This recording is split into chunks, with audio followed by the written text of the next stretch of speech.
Hello, and welcome to today's episode of Beyond the Broomstick, that podcast that opens up the possibility of spirituality in your everyday life, as well as removing some of the woo-woo that we see on social media.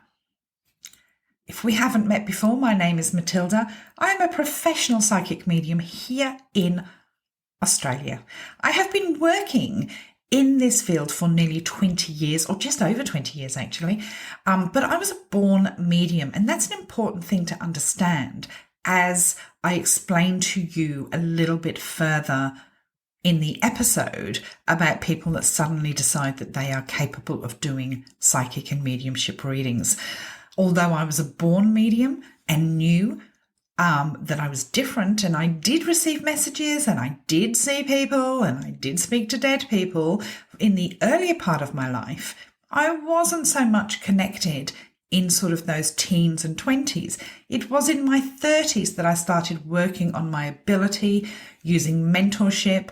My guides did a lot of work in training me, and that's an important thing to know because it takes a lot of time to really hone the ability to deliver messages concisely and with accuracy. Didn't suddenly wake up and do this and come on social media. I had a thriving business as a medium prior to my social media presence. Now, I also came onto social media to really open up people's eyes to the lies that they were being told and fed by a lot of people on the platform. People pretending to be psychics and mediums, not giving evidence, not giving validations, yet people seem to be drawn to them. I also want to talk today about conspirituality and how that seems to have taken over a lot of social media. I am asked about a conspiracy theory that people think is linked to spirituality time and time and time again. And I've now started to just block people as soon as I realise that they are QAnon or awoken people, so to speak, or people that are trying to get onto the 5D. But we're going to talk about the different conspiracy theories that people are buying into and some of the reasons behind that in today's episode. I'm also going to talk a little bit signs and synchronicities that you see. I get asked about that a lot on social media, and I think that's really important. At the end of the episode, there'll be some predictions, as I always try and put into my podcasts, and let's talk a little bit about the eclipse. But first of all, I would love to thank all of my wonderful Patreon supporters. This week's subscribers, I'm going to give you your shout out and thank you all. Remember, there's 3 different levels or paid levels of my Patreon, which gives you different benefits. One of those is happening this Friday at 11 a.m. Australian time, where we're going to have a coffee morning via Zoom. So if you are a member of my Patreon, for that level, I'm going to be putting the link up a bit later this week. And on Friday morning, we're going to have our coffee morning and chat. But there's 3 levels, as well as you can join for free. And I do upload free content from time to time. Well, actually a little bit more than time to time. So if you are interested in joining Patreon, whether it's free or a paid membership, pop along to the show notes and the link is there for you. We do have a Discord channel, which I'm still trying to get off the ground, but that is for you guys to build and talk amongst yourselves, and hopefully we will get a bit of a consistent theme going. But first of all, let's thank my Patreon subscribers for this week. Lisa, Anne Interiano, Culture, Ashley Hardgrave, M. Darden, Athena Dean, Caroline Silva, Verena Zendejas, I'm sorry, Verena, I tried, Stacey Vu, Judy Law, Kerry, Crystal Angel, Clanky71, Ashley Horton, Olivia O, Brenda Lujan, Karima Esmail, Anita Maloney, Pamela McCarroll, Maris, Mother of Fanagora, Heather King, Emma, Sue McDonald, Lucy King, Cecilia Catlin. Thank you guys. You really make this possible for me, and it gives me a bit more time. I'm starting to upload a lot more content.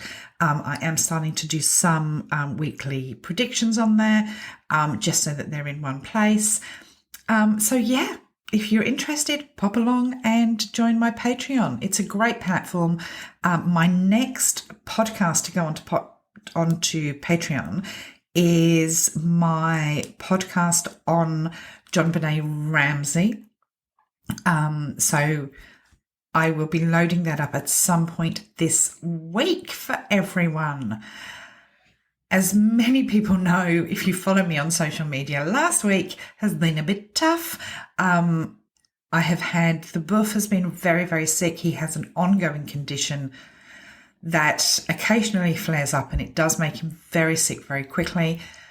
And I had 3 sleepless nights with him, as well as working, as well as many other things going on, as most people do. And it reminded me of having a new baby in the house. And this is why women in their 50s don't have babies. It's exhausting. He's much better now, if a little temper tantrumy and wanting his own way, because he's been spoiled for a week and now he just expects me to sit and cuddle whenever he wants. But that's, again, like having a baby. But yes, he's much better. And thank you everyone that does reach out and offer support. It is much appreciated. He is very special to our family, as all dogs are across the globe. And we're just trying to keep him as well as we can for as long as we can without him suffering. It's a hard balancing act. I am sure you are all aware. Let's talk about what I like to call conspirituality.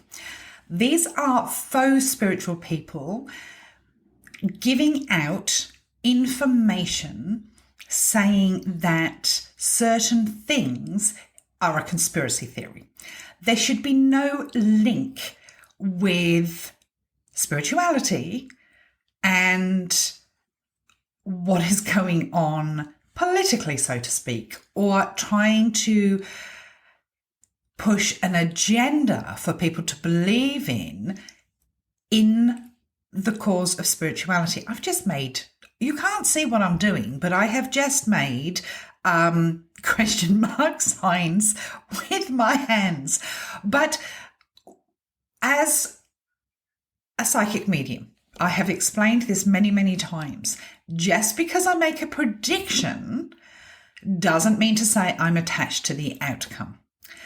Now, for me, every bit of work that I do must be ego-free. Ego-free means that I'm not attached to the outcome. I'm not pushing an agenda. It is purely what I am given from spirit. Just because a lot of my predictions happen to be around Trump, that's because spirit are giving them to me, and I want to assuage people's fears surrounding that. It's not on purpose. I don't like Trump. Honestly, I don't. I think that he's an egomaniac, and if I go into his energy, it's an icky feeling. But that doesn't mean to say I prefer Biden. It's just that there's less drama surrounding that. I am not attached to the outcome. Whereas people on the social media that are linked to these conspiracy theories do so in the claim that it's linked to spirituality. First off, we're going to talk about, I'm recording this on the 9th of April. The eclipse actually happened a few hours ago. I slept through it. It wasn't visible in Australia. And to be perfectly honest with you, It doesn't really, I'm not an astrologer.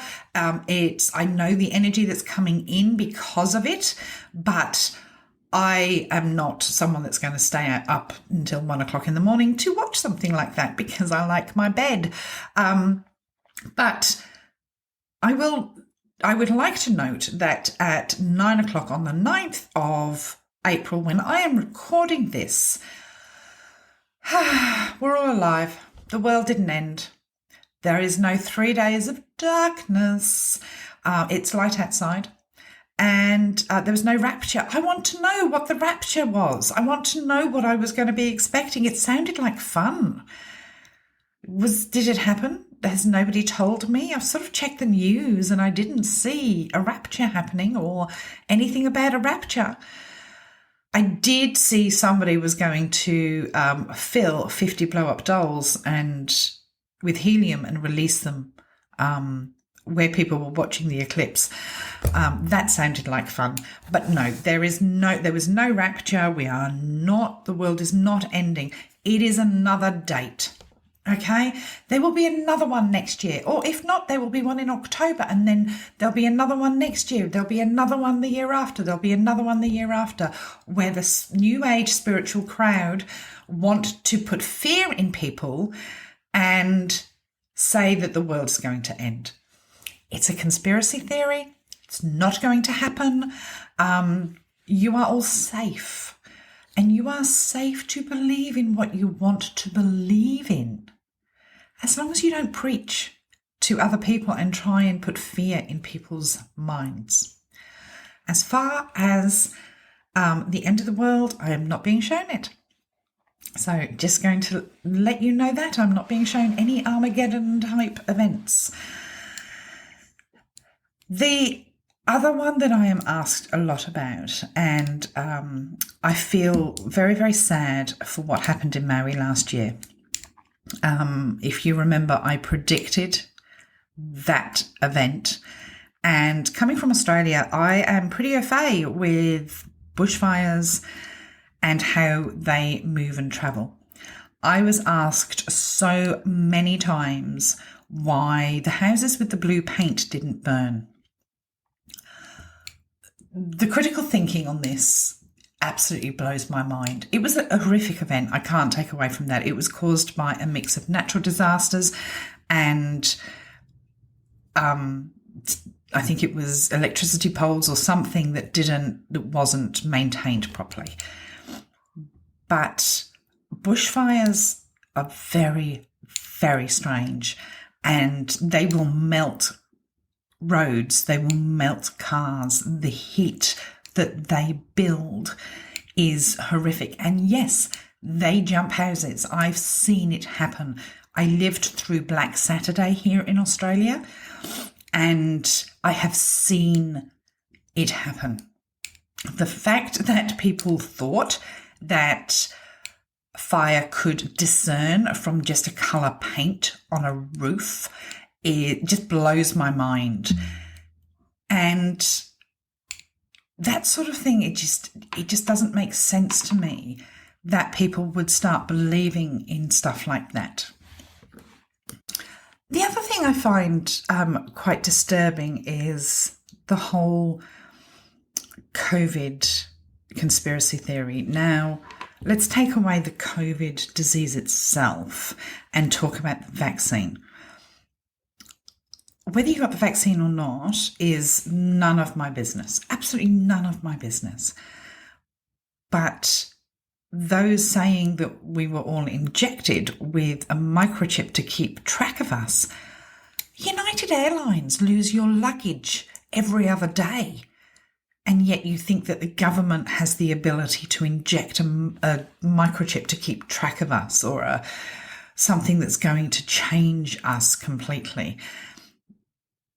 My feeling around, and it's a very spiritual feeling, and it's a very spiritual point of view, is that as a country, as a nation, as actually globally, we were all floundering with a disease that had the ability to pick and choose who was going to suffer the greatest, and the massive losses that people had, family, etc. The lockdowns weren't great, but people didn't have the background or the knowledge in how to handle it until a vaccine was available. We have had pandemics throughout time, and staying home was the way to deal with it until there was a vaccine. The vaccine, I took it and I did it purely because I wanted to keep myself safe and keep other people safe. Your choice whether you wanted to do that or not, or fight against it. But sometimes these conspiracy theories and the conspirituality theories blow my mind because there's no spirituality in them. I watched in horror as a woman who claimed to be a medium here in Australia, which is, it's spiritual, refused to wear a mask when it was mandatory and refused to get the vaccine and put all of that information out on social media. Now, as a spiritual person, I am here of service, not for my own ego. And she behaved in the most unspiritual way. She was taunting police officers. She was lying. She was doing it for attention. She had no need to be at the shops that she needed to be at. And it was during the height of the pandemic when people were dying left, right, and centre. It's the most selfish thing I've ever seen in my life. But she could have just stayed home and chosen not to get the vaccine because she wasn't a frontline worker. She had a choice in that matter. And she chose, as far as I can see, violence. And I thought that was horrific. But I'm not going to dwell on COVID because I think that a lot of people have very mixed emotions and there's a lot of PTSD around that. And I want to be very mindful of other people's opinions on that. I'm just giving it to you from a spiritual point of view, how I felt I had to handle it, and my choices. As I say, it's an individual choice, but we were not injected with a microchip. We were not being tracked. And that's another conspiracy theory that needed to go to bed.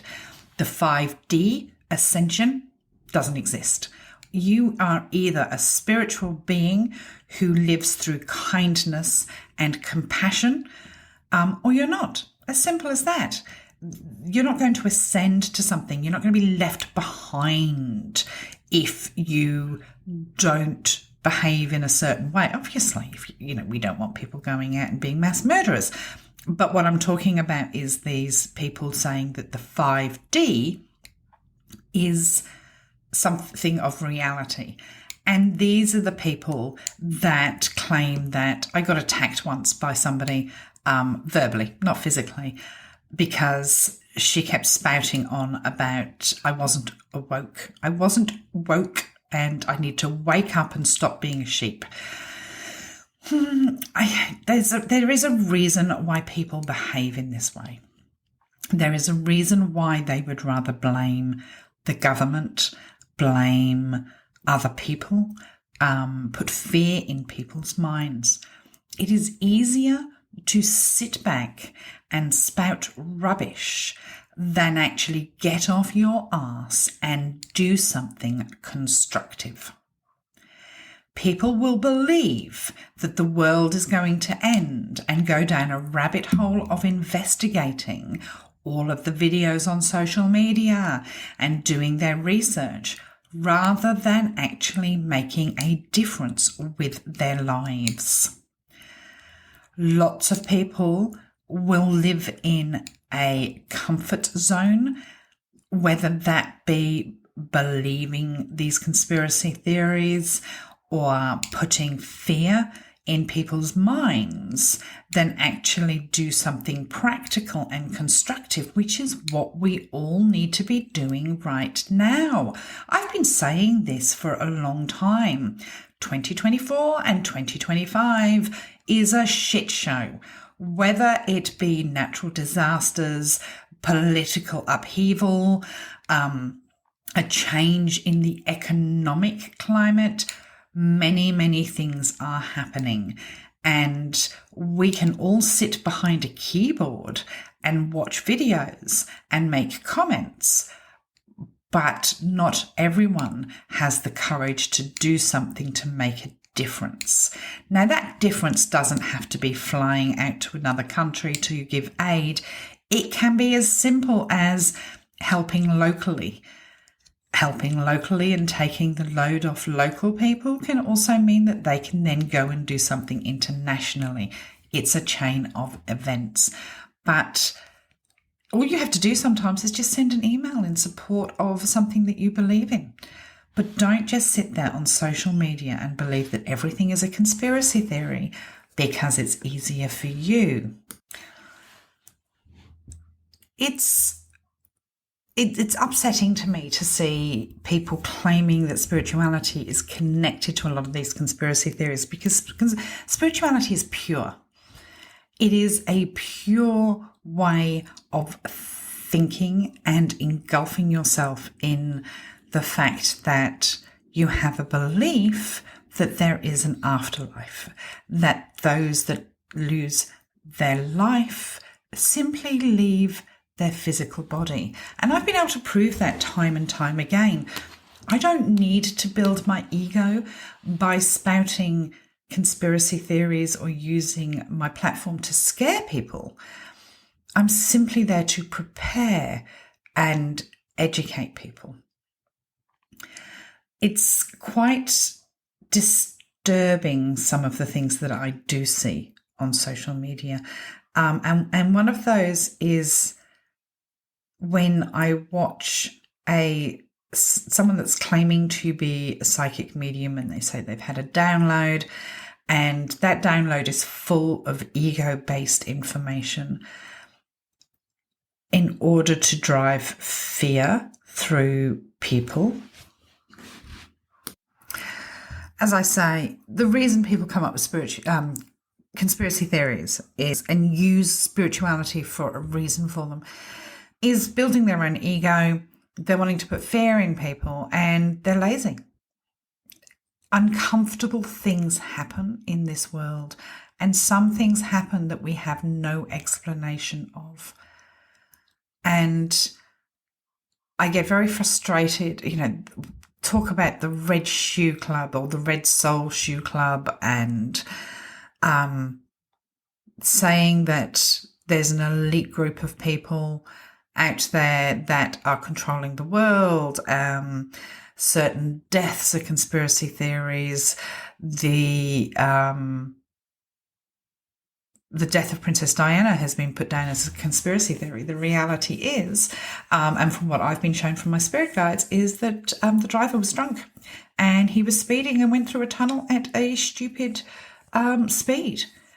And people say that other people were responsible for it. I think that they think that everyone has power but themselves.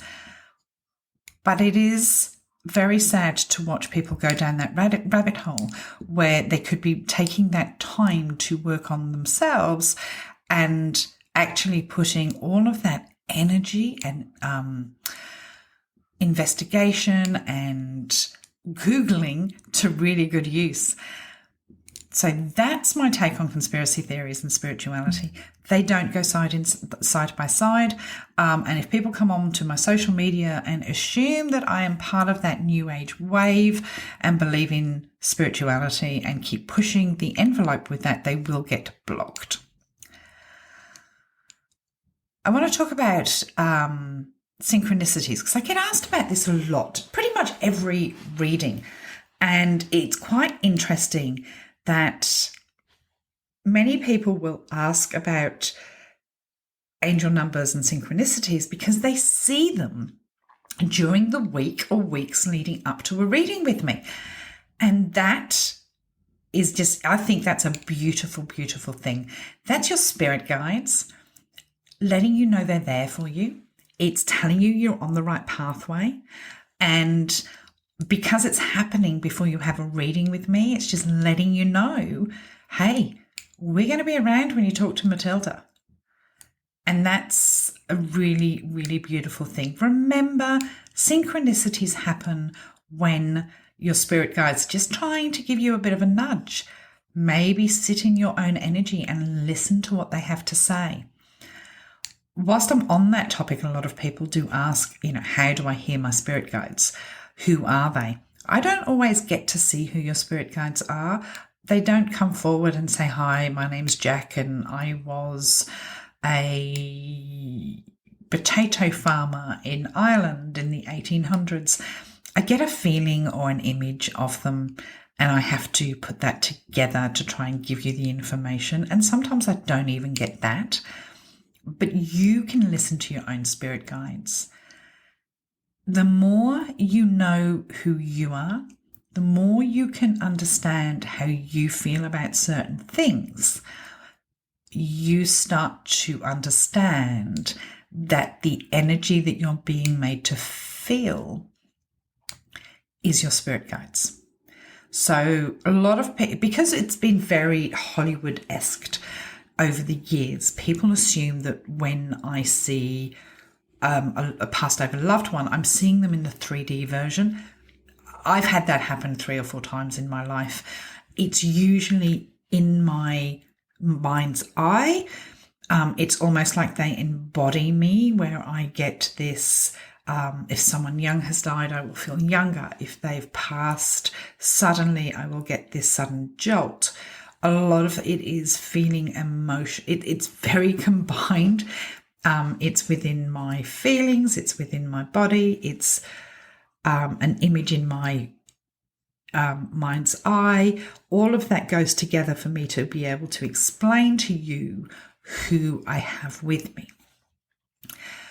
When it's spirit guides, I can hear and feel my spirit guides really, really strongly because I've worked on it. It's not a Hollywood-esque moment. It's not like they tap you on the shoulder and say, hey, I'm your spirit guide and I want you to listen to me. It is a feeling. It is emotion. It is a synchronicity that they're telling you they're there. It's so important that you learn to listen in order to feel.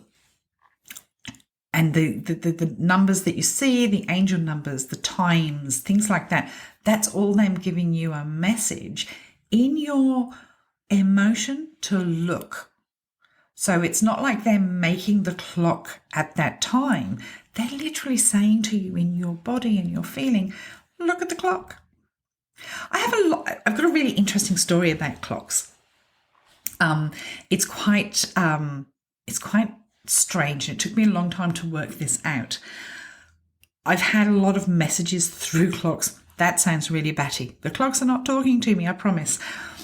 For my 18th birthday, my best friend gave me this giant plastic alarm clock type thing, and it was really garish. It was the 80s.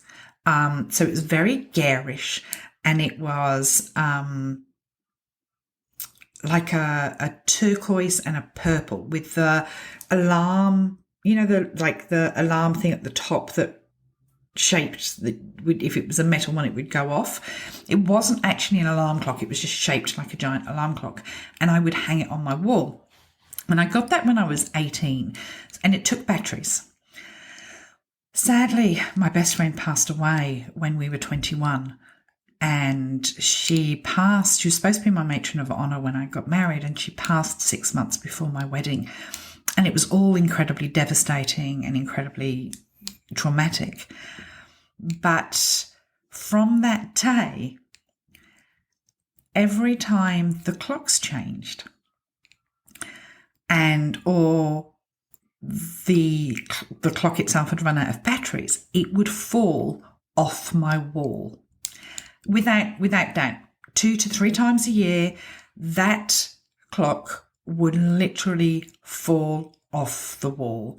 Middle of the night, when I just walked into the room, it was just a really weird situation. And I realised after a few times that had happened that was my best friend Caroline giving me her message, because that was the clock that she bought me. And during readings, it's happened occasionally, more so recently, about 12 months ago, when I did a reading for a lovely lady whose husband had passed away after they'd had an argument about a clock that he had to hang on the wall. And I had just had a new clock put on my wall by my son, and we had double or triple checked the time.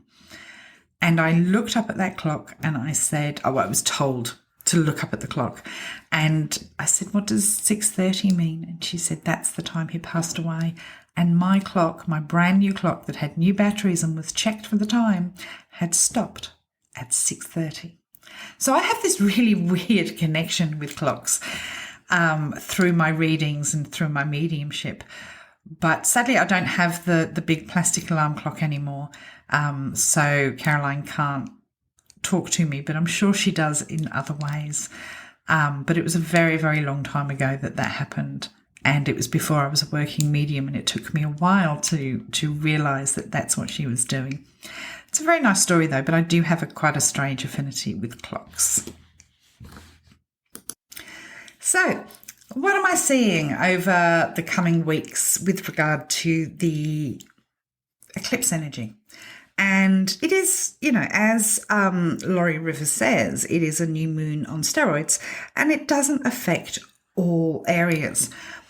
But I want to talk about a lot of seismic activity. I know we saw a 7.4 in Taiwan. I do believe that April is going to see a bigger earthquake. I'm really drawn towards the South Pacific, but my areas can be a little bit tricky, and timing again can be very tricky. I wouldn't be surprised if Taiwan actually had a bigger earthquake or an area surrounding Taiwan.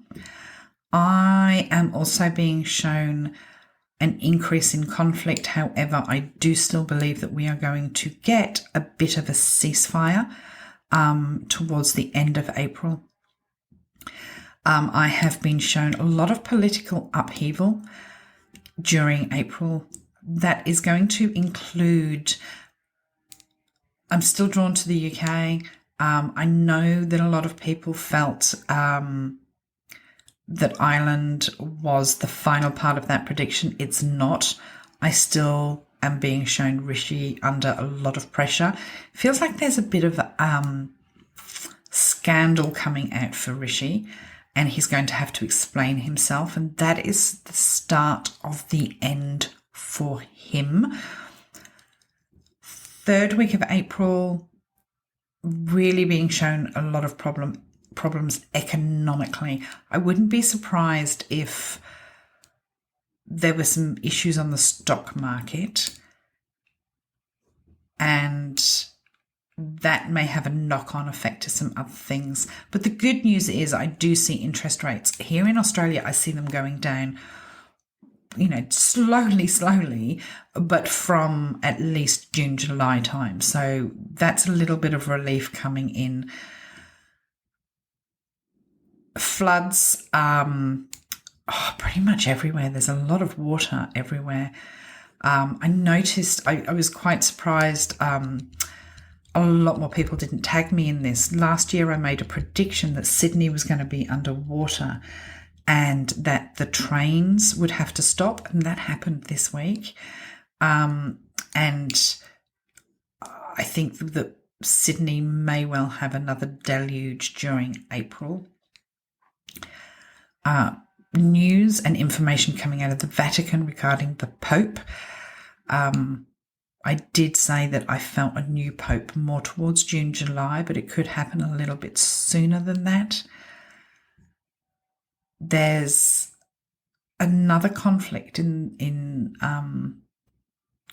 the Balkans that I feel is going to kick off, but I feel like it's going to end pretty quickly. It's going to start and end really, really quickly. So although I'm concerned about that, I feel like it will end. I want to talk about China making a move towards Taiwan during April, or more news about China moving towards Taiwan. Maybe some boats or ships or submarines making their way or circling that area. In the US, I think Trump is going to be under immense pressure during April, and I've already made this prediction, so I'm just going to reiterate it here. I made this prediction months and months ago that April was going to be very tricky for him. His health is under immense pressure. I know that there is a court case. I'm not following all his court cases, but I know that there is a court case coming up that he's going to have to attend on the daily. During that, he is going to be in so much trouble. I almost feel as if he's going to be removed from the courtroom, or the judge is going to say that his client needs to be, to the representative, that the client needs to be under control, because he's going to really struggle to hold his temper. I've got questions around his bond that he has put up, that he can't provide the paperwork to assure it. And I want to reiterate on this podcast that Trump is not going to be the next president of the United States. He is very unwell. There is going to be proof of his unwellness coming towards the end of April and during May, as per my prediction that I made last year. Here in Australia, again, the weather's pretty shit. A lot of floods that are going to take people by surprise. News coming out of the resignation under duress from somebody in Parliament. There's a bit of a scandal coming out around that. A new Royal Commission is going to be announced really soon regarding the handling of a government department. And someone that is a head of a government department, it could be a secretary, but it feels like the head of a government department or someone that's been in a position of power is going to be sacked quite ceremoniously. Before I lose track of my thought pattern, I have also been shown with Trump that he's going to have like a really public meltdown, more than usual. So remember, if I say something like that, it's more than usual. It could even be a health crisis that happens in public. So be aware of that. All right, my loves, it has been an absolute pleasure again. Thank you very much for listening to today's episode. And I will be back next week with more Beyond the Broomstick and more information for you. Don't forget to email me at matilda@mediummatilda.com if you would like a specific topic covered around spirituality on this podcast. Lots of love. Have a wonderful week and everyone stay safe.